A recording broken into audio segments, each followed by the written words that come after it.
बोल वृंदावन बिहारी की जय, बोल बांके बिहारी की जय।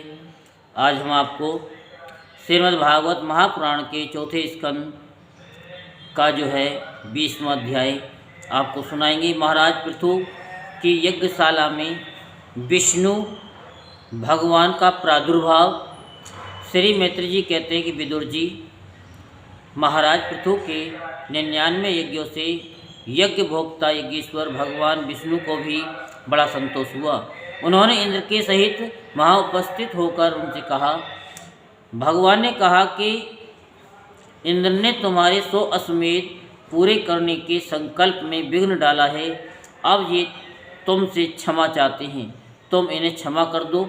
नरदेव, जो श्रेष्ठ मानव साधु और सद बुद्धि संपन्न होते हैं, वे दूसरे जीवों से द्रोह नहीं करते, क्योंकि ये शरीर ही आत्मा नहीं है। यदि तुम जैसे लोग भी मेरी माया से मोहित हो जाएं, तो समझना चाहिए कि बहुत दिनों तक की हुई ज्ञानी जनों की सेवा में केवल श्रम ही हाथ लगा है। ज्ञानवान पुरुष इस शरीर को अविद्या, वासना और कर्मों का ही पुतला समझकर इसमें आसक्त नहीं होता। इस प्रकार जो इस शरीर में ही आसक्त नहीं है, वह विवेकी पुरुष इससे उत्पन्न हुए घर, पुत्र और धन आदि में भी किस प्रकार ममता रख सकता है।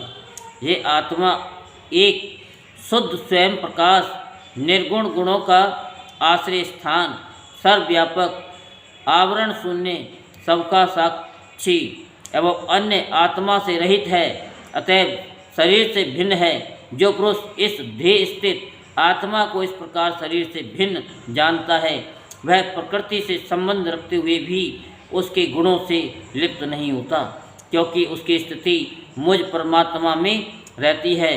राजन, जो पुरुष किसी प्रकार की कामना न रखकर अपने वर्णाश्रम के धर्मों द्वारा नित्य प्रति श्रद्धापूर्वक मेरी आराधना करता है, उसका चित्त धीरे धीरे शुद्ध हो जाता है।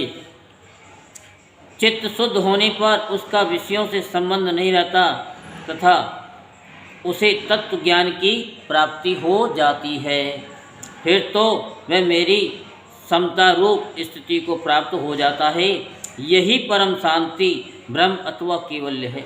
जो पुरुष ये जानता है कि शरीर, ज्ञान, क्रिया और मन का साक्षी होने पर भी कूटस्थ आत्मा उनसे निर्लिप्त ही रहता है, वह कल्याण में मोक्ष पद प्राप्त कर लेता है। राजन, गुणवान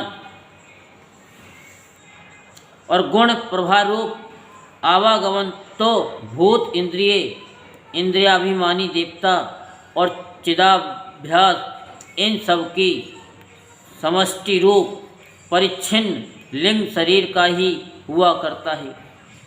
इसका सर्वसाक्षी आत्मा से कोई संबंध नहीं है। मुझ में दृढ़ अनुराग रखने वाले बुद्धिमान पुरुष संपत्ति और विपत्ति प्राप्त होने पर भी कभी हर्ष, शोक आदि विकारों के वशीभूत नहीं होते। इसलिए वीरवर, तुम उत्तम, मध्यम और अधम पुरुषों से समान भाव रखकर सुख दुख को भी एक साथ समझो तथा मन और इंद्रियों को जीतकर मेरे ही द्वारा जुटाए हुए मंत्री आदि समस्त राजकीय पुरुषों की सहायता से संपूर्ण लोगों की रक्षा करो। राजा का कल्याण प्रजा पालन में ही है, इससे उसे परलोक में प्रजा के पुण्य का 6ठा भाग मिलता है। इसके विपरीत जो राजा प्रजा की रक्षा तो नहीं करता, किंतु उससे कर वसूल कर जाता है, उसका सारा पुण्य तो प्रजा छीन लेती है और बदले में उस प्रजा के पाप का भागी होना पड़ता है। ऐसा विचार कर यदि तुम श्रेष्ठ ब्राह्मणों की सम्मति और पूर्व परंपरा से प्राप्त हुए धर्म को ही मुख्यते अपना लो और कहीं भी आसक्त न होकर इस पृथ्वी का न्यायपूर्वक पालन करते रहो, तो सब लोग तुमसे प्रेम करेंगे और कुछ ही दिनों में तुम्हें घर बैठे ही सनकादि सिद्धों के दर्शन होंगे। राजन, तुम्हारे गुणों ने और स्वभाव ने मुझको बस में कर लिया है। अतः तुम जो इच्छा हो मुझसे वर मांग लो। उन क्षमा आदि गुणों से रहित यज्ञ तप अथवा योग के द्वारा मुझको पाना सरल नहीं है। मैं तो उन्हीं के हृदय में रहता हूँ जिनके चित्त में समता रहती है। श्री मैत्री जी कहते हैं, विदुर जी,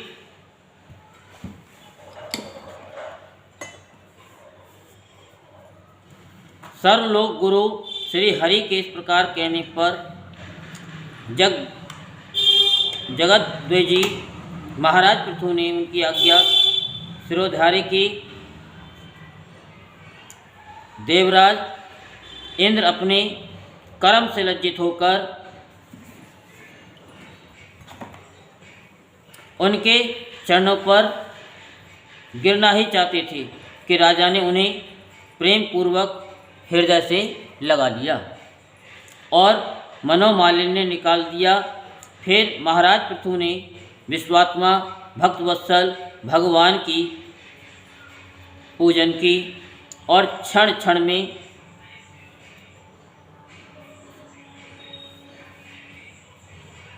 उमड़ते हुए भक्ति भाव में निमग्न होकर प्रभु के चरण कमल पकड़ लिए। श्री हरि वहाँ से जाना चाहते थे, किंतु पृथु के प्रति जो उनका वात्सल्य भाव था उन्हें रोक लिया। वे अपने कमल दल के समान नेत्रों से उनकी ओर देखते ही रह गए, वहाँ से जा न सके।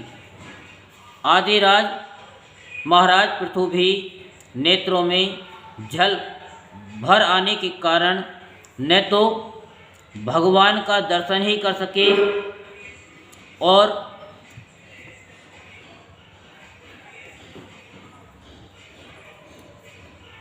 न तो कंठ गदगद हो जाने से कुछ बोल ही सके।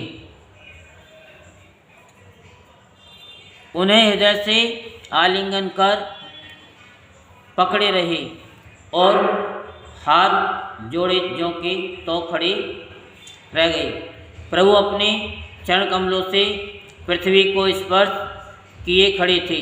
उनका कराग्र भाग गरुड़ जी के ऊंचे कंधे पर रखा हुआ था। महाराज पृथु नेत्रों के आंसू पहुँचकर अतृप्त दृष्टि से उनकी ओर देखते हुए इस प्रकार कहने लगे। महाराज पृथु बोले, मोक्षपति प्रभु, आप वर देने वाले ब्रह्मादि देवताओं को भी वर देने में समर्थ हैं। कोई भी बुद्धिमान पुरुष आपसे देह अभिमानियों के भोगने योग्य विषयों को कैसे मांग सकता है।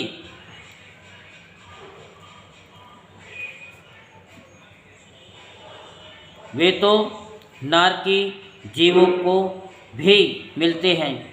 अतः मैं इन तुच्छ विषयों को आपसे नहीं मांगता। मुझे तो उस मोक्ष पद की भी इच्छा नहीं है जिसमें महापुरुषों के हृदय से उनके मुख द्वारा निकला हुआ आपके चरण कमलों का मकरंद नहीं है, जहाँ आपकी कीर्ति कथा सुनने का सुख नहीं मिलता। इसलिए मेरी तो यही प्रार्थना है कि आप मुझे 10,000 कान दे दीजिए, जिनसे मैं आपके लीला गुणों को सुनता ही रहूं। कितने कान मांगे? 10,000। या 2 कान कम पड़ जाते हैं लोगों को? 10,000 कान कि भगवान की हम लीला का गुणगान सुनते रहें। पुण्य कीर्ति प्रभु, आपके चरण कमल मकरंद रूपी अमृत कणों को लेकर महापुरुषों के मुख से जो वायु निकलती है, उसी में इतनी शक्ति होती है कि वह तत्व को भूले हुए हम को योगियों को पुनः तत्व ज्ञान करा देती है। महापुरुषों के मुख से जो वायु निकलती है जो घंटी बजती है मंदिरों में, आपके घरों में घंटी बजाते हो, माला का जप करते हो, गायत्री मंत्र जाप करते हो, उसकी जो वाइब्रेशन होती है वहाँ पे जल रख करके करते हैं। और फिर हम चीटे भी लगाते हैं, आप भी अपना चीटा लगाते हो, तो उसमें से वाइब्रेशन होती है कि हमारे रोगों को भी दूर कर देती है। इसलिए तो हम कहते हैं कि जाप करो, अपने घर में करो, मंदिर में करो। और मंदिर में भी अगर आते हो तो चरणामृत तो लेकर के ही जाओ, बिना चरणामृत के नहीं जाना चाहिए। क्योंकि मंदिरों में जब घंटियाँ बजती हैं, घंटे बजते हैं, तो उस जल में, चरणामृत में वो वाइब्रेशन होती है कि जो हमारे शरीर में जो कीटाणु, जो सेल्स बनते हैं बेकार वाले, वो डिलीट हो जाते हैं और निरोगी वाले सेल्स हमारे बढ़ जाते हैं और उनसे लड़ने की शक्ति हमको मिल जाती है। फिर हमें च्यवनप्राश खाने की आवश्यकता नहीं पड़ती। वो च्यवनप्राश का भी बाप का बाप है। सालग्राम जी भी तो स्नान करते है? सालग्राम जी भी तो स्नान करते हैं। हाँ, तो वो तो स्नान करते ही हैं, सालिग्राम तो स्नान करते हैं। लेकिन जो घंटे की आरती की और यहाँ पे सब कोई राधे राधे बोलता है, कोई श्री शिवाय नमस्तुभ्यम बोलता है, कोई गायत्री मंत्र बोलता है, तो जो शब्द का उच्चारण होता है वो जल में जाता है। अभी यहीं पे आया है तो मैं बता रहा हूँ आपको कि जो सत्पुरुष होते हैं उनके मुख से जो वायु निकलती है, और वायु कैसी होती है कि वो उड़ती है, इधर उधर जाती है, हमारी सांसें भी जाती है। तो जैसे आपने देखा होगा ना, सुट्टा मारने वाले होते हैं और जब धुआं निकालते हैं तो कैसा जाता है ऊपर को, और साइड में भी जाता है, और जो पास में बैठा होता है उसको भी दुर्गंध आती है। तो क्या है कि वो हवा से पहुंच जाती है। तो ऐसे ही ये तत्व ज्ञान जो है, जो हमारे अंदर तत्व ज्ञान है, जिसके हम लिए कभी प्रयास भी नहीं कर पाते, तो वो क्या है कि वो वाइब्रेशन के द्वारा हमारे ये चक्र जो हैं वो एक्टिवेट हो जाते हैं। हमें कुछ करना नहीं पड़ता, सहज में ही चक्र एक्टिवेट हो जाते हैं। फॉर एग्जाम्पल ऐसे समझ लो कि जैसे एक राजा होता है और जब नदी पे पुल बनवा देता है, जैसे आपने देखा होगा स्टेशन पे भी पुल, तो लोग पुल पे से चढ़ कर के बहुत ही आसानी से पुल पार कर लेते हैं। तो ऐसे चैटी भी जो होती है ना, वो पुल पे चढ़ कर के उस नदी को पार कर जाती है, पुल को भी पार कर जाती है। फिर उसे ट्रेन का, पटरी का कोई भय नहीं होता, उसका अहित नहीं होता और सहज में पार हो जाती है। तो ऐसी तभी तो कहते हैं कि संत महात्माओं के पास में हम जब बैठ कर के कथा को श्रवण करते हैं तो उनसे जो छू करके वायु आती है हम तक, तो उससे हमको एक ऐसा ओरा मिल जाता है कि हमारी नेगेटिव जो चीज़ होती है वो पॉजिटिव में बदल जाती है। क्योंकि हम कहते हैं कि दुख काटो, दुख काटो।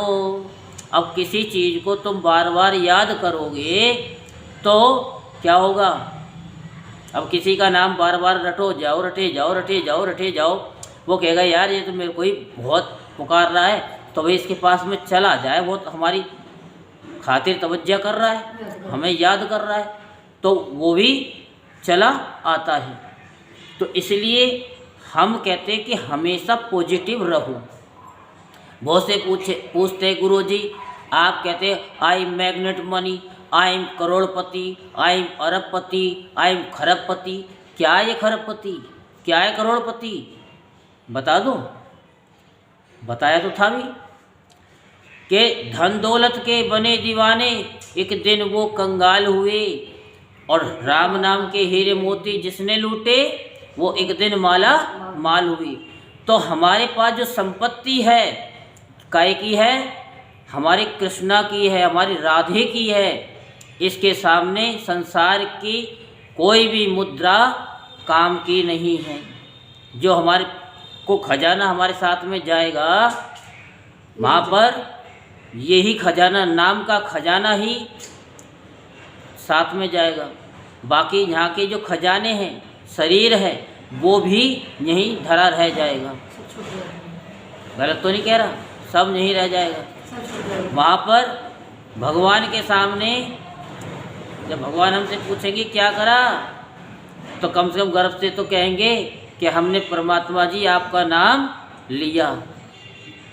और जो भगवान का नाम नहीं लेते, 99 के चक्कर में रहते हैं, तो जैसे राजा पृथु के 99 ही यज्ञ हुए थे, 100वां यज्ञ इंद्र ने होने नहीं दिया, क्योंकि जहाँ 100 हो गए वहाँ संसार के लोगों का भी 99 की गिनती फिर कैसे होगी कि भैया ये तो 99 के चक्कर में लगा हुआ है, क्योंकि 100 होते नहीं, तो फिर सबके भी 100 हो जाते पूरे, क्योंकि हर इंसान अपूर्ण है। सबके अंदर दुख समाया हुआ है। अब आप सोचते होंगे कि आकाश को दुख नहीं है। आकाश को भी दुख है कि पृथ्वी मेरे पास क्यों नहीं है, उसे भी पृथ्वी की कमी खलती है, और पृथ्वी को भी आकाश की कमी खलती है कि मेरे पास आकाश जैसा क्यों नहीं है। तो हर इंसान के अंदर एक ना एक कमी होती है, क्योंकि भगवान ने सबको अपूर्ण भेजा है, पूर्ण तो किसी को भेजा ही नहीं। पूर्ण तो एक केवल परमात्मा ही है, और पूर्ण अगर इंसान को बना देता तो इंसान एक दूसरे को क्या करता, उसके काम भी नहीं आता, काम भी नहीं आता। तो ये तत्व ज्ञान की बात है कि जल और वाटर और नीर, उसके बाद में H2O के 2 अणु, हाइड्रोजन के 2 अणु, ऑक्सीजन के 16, ये हमें ज्ञात हो जाता है। हमें परमात्मा क्या है, हमको क्यों नहीं दिखाई देता, फिर हम उसकी खोज में लग जाते हैं, क्योंकि जिन खोजा तिन पाइया गहरे पानी पैठ, जिसके लिए हम कहते हैं ना ध्यान करने से प्यारा नज़र आएगा। तो हम जब ध्यान करते हैं बैठ करके, तो उनका अनुभव होने लगता है, उसको हम फील करते हैं। जैसे पंखे की हवा होती है तो हम उसको फील करते हैं, हीटर की जो गर्मी होती है उसको भी हम फील करते हैं। तो ये तत्व ज्ञान है।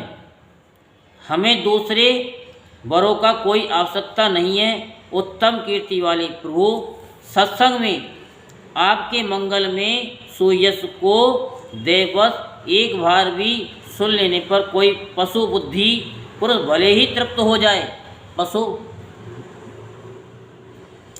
गुणग्राही उसे कैसे छोड़ सकता है। सब प्रकार के पुरुषार्थों की सिद्धि के लिए स्वयं लक्ष्मी जी भी आपके सुयश को सुनना चाहती हैं।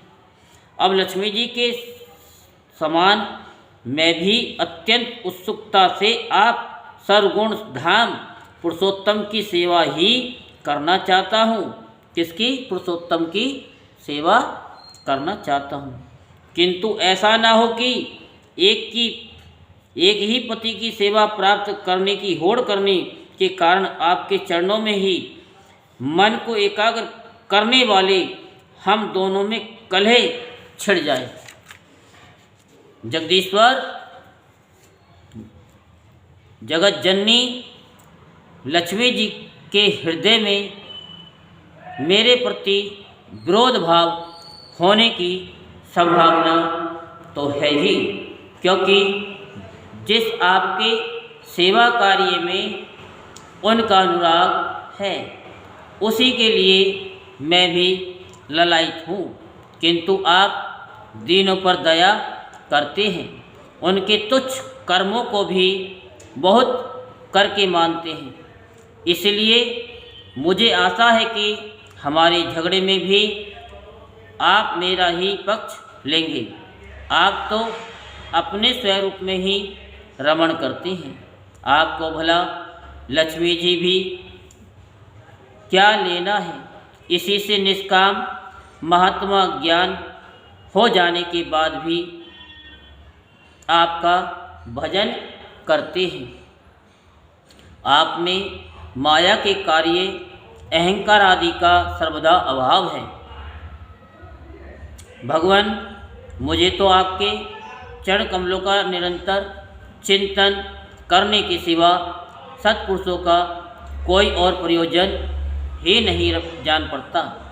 मैं भी बिना किसी इच्छा के आपका भजन करता हूँ। आपने जो मुझसे कहा वर मांगो, सो आपकी इस वाणी को तो मैं संसार को मुँह में डालने वाली ही मानता हूँ। यही क्या, आपकी वेद रूपा वाणी ने भी तो जगत को बांध रखा है। यदि उस वेद वाणी रूप रस्सी से लोग बंधे न होते तो वे मोह बस सकाम कर्म क्यों करते? ये कौन कह रहे हैं? वो कह रहे हैं राजा पृथु कह रहे हैं। किन से कह रहे हैं? भगवान से। भगवान से। प्रभु, आपकी माया से ही मनुष्य अपने वास्तविक स्वरूप आपसे विमुख होकर अज्ञानवश अन्य स्त्री पुत्र आदि की इच्छा करता है। फिर भी जिस प्रकार पिता पुत्र की प्रार्थना की अपेक्षा न रखकर अपने आप ही पुत्र का कल्याण करता है, उसी प्रकार आप भी हमारी इच्छा की अपेक्षा न करके हमारे हित के लिए स्वयं ही प्रयत्न करें, स्वयं ही प्रयत्न करें। लोग कह रहे गुरुजी, आज सुबह मेरे को 4-5 मिले, हम मंदिर तो नहीं आ सके, लेकिन माइक से हमने जब सुना कि आपका यूट्यूब चैनल है तो हमने सब्सक्राइब किया और हमारे अब कार्य बहुत हद तक बन चुके हैं। तो सुनकर के प्रसन्नता हुई। मैंने कि बबुआ, इसको आगे व्हाट्सएप ग्रुप में भी डाल देना। उन्होंने कहा गुरुजी बिल्कुल डालेंगे, क्योंकि ये मानसी गंगा तो बहा दी है। अब इसको आप कितनी दूर ले जाओगे ये अब आपका काम है। आप व्हाट्सएप पे शेयर करो या मत करो, फेसबुक पे करो या मत करो। श्री मैत्री जी कहते हैं कि आदिराज पृथु के इस प्रकार स्तुति करने पर सर्व साक्षी श्री हरि ने उनसे कहा, राजन, तुम्हारी मुझ में भक्ति हो। बड़े सौभाग्य की बात है कि तुम्हारा चित्त इस प्रकार मुझ में लगा हुआ है। ऐसा होने पर तो पुरुष सहज में ही मेरी उस माया को पार कर लेता है, जिसको छोड़ना या जिसके बंधन से छूटना अत्यंत कठिन है। अब तुम सावधानी से मेरी आज्ञा का पालन करते रहो। प्रजापालक नरेश, जो पुरुष मेरी आज्ञा का पालन करता है उसका सर्वस्व मंगल होता है। जो अच्छा अच्छा सोचता है उसी का अच्छा होता है। सोच की तो सारी इस सोच को बदलो, केवल एक ही सोच रखो, हम अच्छे हैं, सारी दुनिया अच्छी है। प्रभु हमारे साथ में है, हम सबके साथ में हैं। कोई हमारा, जैसे भगवान का कोई मित्र और कोई शत्रु नहीं है, ऐसे ही अपने मन में भाव लेकर के आइए, हमारा ना कोई शत्रु है ना कोई मित्र है। जब हम जाएंगे जहाँ से तो कौन मित्र जाएगा? कोई शत्रु जाएगा? कोई नहीं जाएगा। तो हम किससे हम शत्रुता रखें, किससे मित्रता रखें? जब सबको यहीं छोड़ना है तो किसी से मोह नहीं रखना। जिससे भी मोह रखेंगे वही बन कर के फिर वापस आ जाएंगे, क्योंकि हम तो आपको मुक्ति दिलाना चाहते हैं और आपके सारे हम भी मुक्ति चाहते हैं, क्योंकि हम बने और तुम बने एक दूजे के लिए। हम बने और तुम बने एक दूजे के लिए, क्योंकि एक जंजीर होती है, जब कड़ी से कड़ी फंस जाती है तो बड़े से बड़ी कार्य उससे हो जाते हैं। फिर कहते हैं कि गाने सुनाते हैं। अरे जब गाने तो गाने ही हैं, जो गाना गाएगा वही तो खाएगा। तो इसीलिए हम भी तरेंगे और आप भी तरोगे संतरे की तरह। तो अब परमात्मा की जो भक्ति है, जब भक्ति ज्ञान होता है ना तो अहंकार आ जाता है, वैराग्य आ जाता है और बैराग जब आ जाएगा ना, वो टिकता भी नहीं है, वो जल की तरह है कि वो बह जाता है। अगर वो टिक जाए तो वो शिव मिल जाए, फिर वो शिव मिल जाए। और जहाँ शिव मिल गया तो हम अपने आप स्वयं को भी पा जाएंगे। फिर तो दिल से निकलेगा, अंतरात्मा से निकलेगा, देखा अपने आप को दिल दीवाना हो गया, न छेड़ो मुझे यारों में खुद पे मस्ताना हो गया। तो भक्ति जब हमारे अंदर जागृत होगी, और जिसके अंदर भक्ति जागृत होगी तो गाएगा भी, नाचेगा भी और गाने भी गाएगा। तो भक्ति के अंदर वो शक्ति होती है, भक्ति में शक्ति होती है। एक पिक्चर थी पहले, एक राजा पिक्चर थी, उसका पोस्टर भी छपा होता था, गर्दन उतार करके प्लेट में रखी हुई, देखा होगा आपने कभी। तो वो माता को भेंट देता था, है हाँ ध्यान होगा, मुझे तो इतना पता नहीं, मैं तो आप लोगों से सीख जाता हूँ। तो क्या है कि उसकी ऐसी भक्ति थी कि वो अपनी गर्दन उतार करके प्लेट में रख देता था। और हम लोगों की भक्ति कैसी है? दिखावे की, दिखाएंगे नहीं। कैसी भक्ति है? दिखाना ही करना चाहिए बस दिखावा नहीं। श्री राम जी कहते हैं कि छल कपट छिद्र मोहि न भावा, छल कपट छिद्र मोहि न भावा। जो हम अंदर से हैं वो बाहर से हो जाए। और भक्ति में शक्ति होती है, और जहाँ शक्ति होती है, भक्ति कौन है? परमात्मा। जहाँ परमात्मा होता है तो शक्ति कौन है? लक्ष्मी जी हैं। जहाँ लक्ष्मी जी आ जाती हैं, जहाँ विष्णु भगवान आ जाते हैं, उसके कार्य तो मेरे श्री कृष्ण भगवान करते हैं। कल मैं आपको एक गुरु मंत्र बताऊंगा, एक ऐसा मंत्र बताऊंगा जो आपने सुना तो है लेकिन कभी जपा नहीं है। मेरा नाम जपना पड़ेगा आपको। नाम बताऊंगा, ओम शाम शिवाय नमः। ये सुना नहीं होगा, बताएंगे। नाम, ओम नाम, मेरा ही नाम जप लेना, भगवान का नाम जप किया, ठीक है? कल बताऊंगा, ठीक। याद दिलवा देना बस। हाँ याद दिलाओ। शिव पुराण का है, शिव पुराण पक्का का। याद दिलाओ। ओम शाम शिवाय नमः, ऐसी कुछ है, वो बताऊंगा आपको। वो इतना प्रभावशाली है, अगर आपने उसको जप लिया, 1 महीना भी जप लिया, तो फिर आप नहीं रहोगे, फिर कुछ और ही हो जाओगे। और मैंने तो कभी जपा नहीं है, लेकिन आपके सारे जप लूँगा मैं, आपके सारे जप लूँगा। इसके बीच में बोलना चाह रही है। श्री मैत्री जी कहते हैं, विदुर जी, इस प्रकार भगवान ने राजर्षि पृथु के सार गर्भित वचनों का आदर किया। बोलो ना। ये कह रही थी मैं, जब से मैंने वो 16वां अध्याय गरुड़ पुराण का सुना है, जब से, हाँ, तो जब से मन में एक चलती रहती है बात, कि उसमें ये लिखा था भाई, ये जो रिश्ते हैं, माता पिता और जो भी हैं, जेठ जेठानी, ये सारे रिश्ते जो सब यहाँ तो अकेला छोड़ कर जाएगा, और अकेला ही आया तो और अकेला ही जाएगा। तो किससे प्रेम कर रहा, तो किसी से नहीं करना चाहिए, तो जो भगवान से प्रेम करना चाहिए। और एक मन अंदर ही अंदर ये फीलिंग होती है कि देखो कैसी मतलब बताई है ये बात। बताया तो खैर पहले भी है, सुना भी है पहले, पता नहीं, पर उस दिन से ऐसी फीलिंग आ रही है कि हमें अकेला ही जाना है, हमें अकेला ही जाना है, और हमारे कर्म जो हैं ये अच्छे बुरे ये हमारे साथ में जाएंगे, और कुछ नहीं जाएगा हमारे साथ में। ये सारी दुनिया जानती है। चोर भी जानता है चोरी करना पाप है, लेकिन फिर भी दबादब चोरी करता है। वो तो बात सही है, वो तो हमें भी पता है। 2011 से लेके 12 तक यही समझाया था, लेकिन मन में मतलब चलता रहता है ये। अब चलता रहता तो अच्छी बात है, अब अच्छी बात है। आता है और चला जाता है, जैसे अभी आप बैरागी की बात बता रहे हो, बैराग आता है और निकल जाता है, बह जाता है। ऐसे ही पहले हमें पता भी था तो निकल भी जाता था। तो ये चलता रहता है। चलता रहता, अच्छी बात है। ये इसको बैराग को एक खूंटी बना लो। कौन सी खूंटी? एंगर बोलते हैं माता जी, क्या बोलते हैं? हैंगर।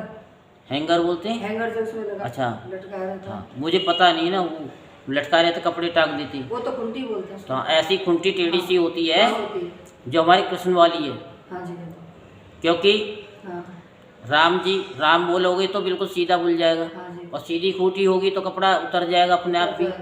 लेकिन कृष्ण, जब कृष्ण बोलते हैं तो जीभ टेढ़ी हो जाती है। हाँ जी। तो ऐसे ही कृष्ण कहते हैं कि तुम थोड़े से टेढ़े हो जाओ, हाँ। और जब टेढ़े हो जाओगे तो ज्ञान और वैराग्य जो है उसमें फिट हो जाएगा। फिर निकलेगा नहीं, ना तो ज्ञान निकलेगा और ना वैराग्य निकलेगा, और तुम्हारी जो टेढ़ी जो है ना वो भक्ति बनी रहेगी, कितनी बढ़िया बात बताई। टेढ़ी की टेढ़ी रहेगी। भजन तो हम गा लेते हैं, तू टेढ़ो तेरी। हाँ। टेढ़ी क्या है? आपने तेरी चाल टेढ़ी, तेरी नगरिया टेढ़ी। हाँ, वो मुझे नहीं पता, बता दो है। और तू टेढ़ा तेरे भक्त टेढ़े, पता नहीं कैसे कैसे गा लेते हैं लोग, हमारी तो समझ से ही बाहर है। नहीं, अभी तक तो आपने यही बताया था खूंटी की तरह बन जाओ। हाँ। लेकिन आज खूंटी का सार भी बता दिया। हाँ, तो हमको तो सिर्फ एक ही भजन बोलना चाहिए, श्याम की कोई खबर लाता नहीं, श्याम की कोई खबर लाता नहीं, श्याम के बिन हमसे रहा जाता नहीं, श्याम के कोई खबर लाता नहीं। बिन कलम हमसे लिखा जाता नहीं, बिन कलम हमसे लिखा जाता नहीं, श्याम की कोई खबर लाता नहीं।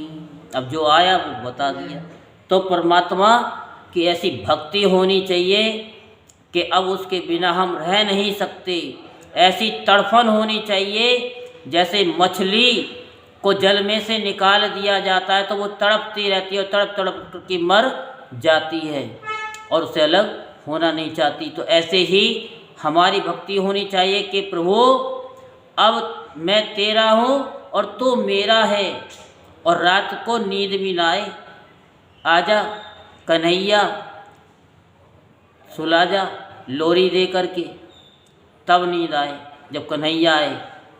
ठीक है, तो ये भक्ति है। तो मैत्री जी कहते, विदुर जी इस प्रकार भगवान ने राजर्षि पृथु के सार गर्भित वचनों का आदर किया। फिर पृथु ने उनकी पूजा की और प्रभु उन पर सब प्रकार कृपा कर वहाँ से चलने को रेडी हो गई।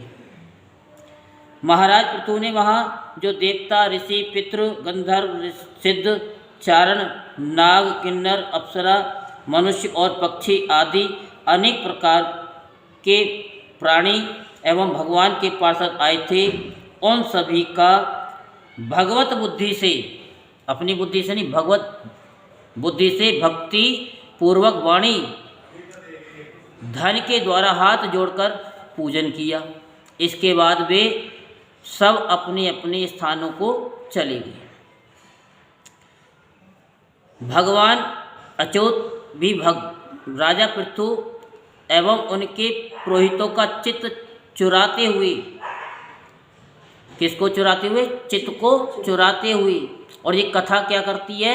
भागवत की सबके रोगों को चुराती हुई, सबकी निर्धनता को चुरा करके धन देती हुई और सबको पुत्र की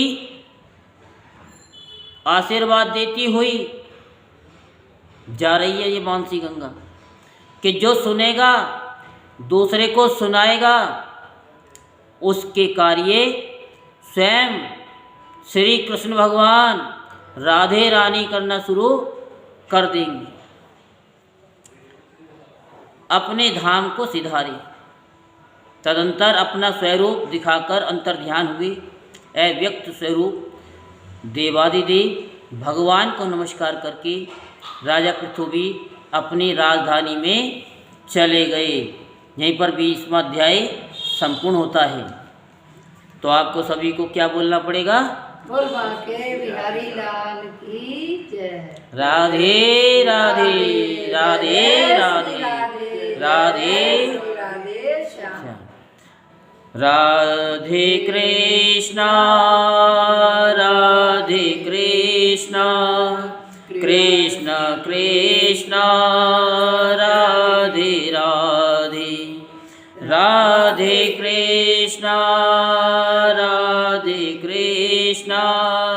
कृष्ण कृष्ण राधे राधे राधे श्याम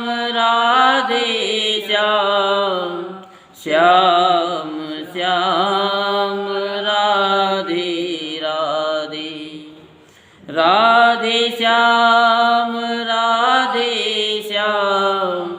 श्याम श्याम राधे राधे।